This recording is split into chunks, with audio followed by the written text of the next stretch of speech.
In this module, we will discuss how to apply the criteria of objectivity when evaluating websites. With objectivity, we want to ask, is the information presented without bias, or is the bias acceptable for my purpose? To evaluate objectivity, it is helpful to determine the purpose for which the information was produced. In determining purpose, you are essentially asking why a website was created. Sites may be meant to entertain, inform or explain, persuade, or sell products. You can see how an author's purpose would influence objectivity. If a website is meant to persuade, the site's creators may exclude information that detracts from their case, or place more emphasis on information that supports their arguments. URLs may be helpful in determining purpose. ORG sites are often produced by nonprofit organizations, and these organizations often advocate for a particular cause. A .com site is a commercial site and may be designed to sell products or services. These sites will want to portray what they are selling in a favorable light. GOV government sites and EDU education sites often present information meant to inform or explain, purposes which call for more objective information. However, a GOV or ED address is a general indication of objective information and not a guarantee. You need to look at each site individually.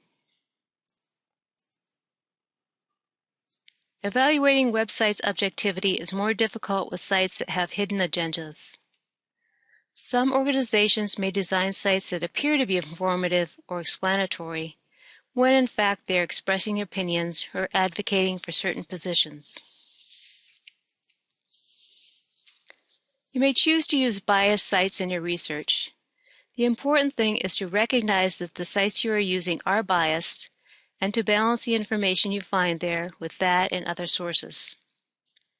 For example, if you are working on an academic project about gun control, you can consult the NRA, the National Rifle Association's website. This organization strongly opposes gun control. You could compare the information on the NRA site with that of a site supporting gun control to get a more balanced perspective. For the best understanding of the topic, you would also want to consult more objective sources and incorporate their analysis of the topic. You may also use balanced sites as a consumer. If you are considering a significant purchase, you will want to spend more time evaluating the information you find than if your purchase is minor. For example, purchasing a greenhouse for a business represents a major purchase.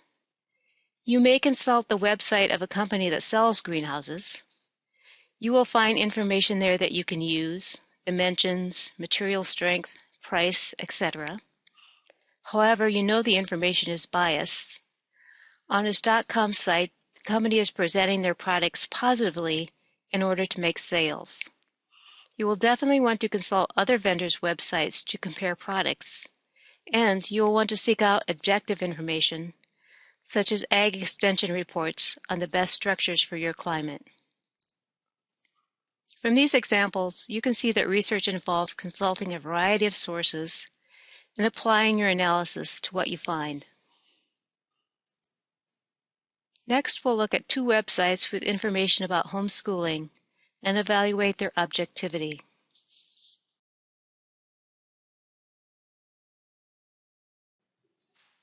The first site we'll look at is HSLDA. The URL for the site contains ORG. ORG sites are often nonprofit organizations. The header of the page contains the text, Advocates for Homeschooling, so the creators of the site are being very upfront and stating that they are supporting homeschooling. Since the creators are advocating for homeschooling, we may find the site is biased on the topic. I'll click on the About HSLDA link in the header to look for more information about the sponsoring organization.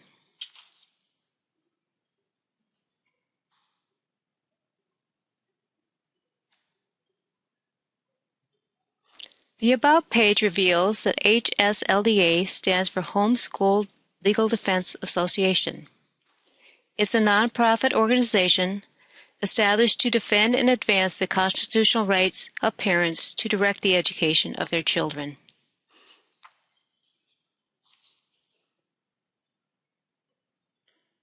The organization works for homeschooling on legal fronts.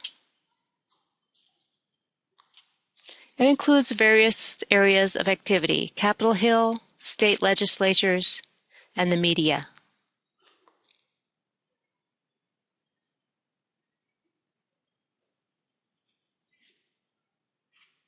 I'll return to the original page. The page has numerous sections with information about homeschooling.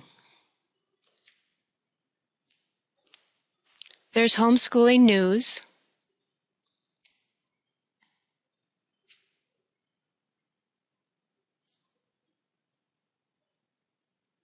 a need help section for information for parents who want to homeschool their children,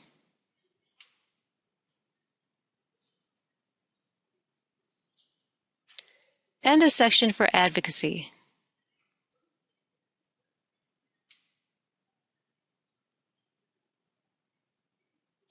The site represents a group that advocates for homeschooling and so has a persuasive purpose. The site contains information for parents interested in homeschooling their children, an informative purpose. The site is aimed at an audience that accepts its philosophy that homeschooling is a right that should be protected. The site is biased in favor of homeschooling. The information given may be accurate, but the whole case about the pros and cons of homeschooling is not presented. Although the HSLDA site is biased, it may still be an acceptable source for an academic project, as long as other sources are used.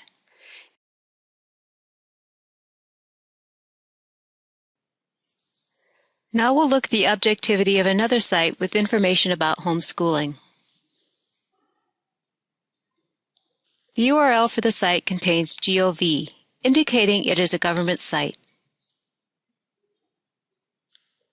The header shows that this site is from the South Dakota Department of Education, confirming that it is a government source. The site provides information about state requirements for parents or guardians who want to homeschool their children in the state of South Dakota. One of the requirements is to fill out an application for public school exemption certificate. There is a link provided for this.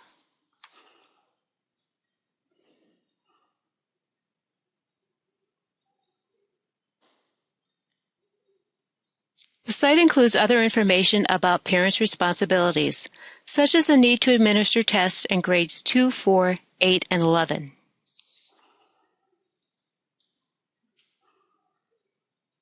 Information is also provided about the responsibilities of school districts,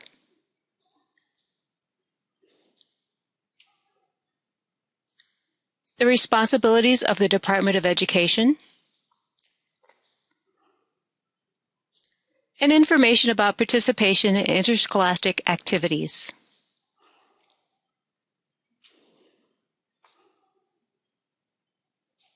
My investigation of this site leads me to conclude that it is unbiased. The purpose of the site is informative. The South Dakota Department of Education is providing information for citizens. The department is not expressing any opinions about homeschooling, simply giving information. This site could be used as a source in an academic project. Obviously, it is also a good source for parents interested in homeschooling their children. Good research requires consulting multiple sources, even if the sources are unbiased. For example, if you are investigating homeschooling and required testing, you may want to consult sources that evaluate the testing regimen required by the state.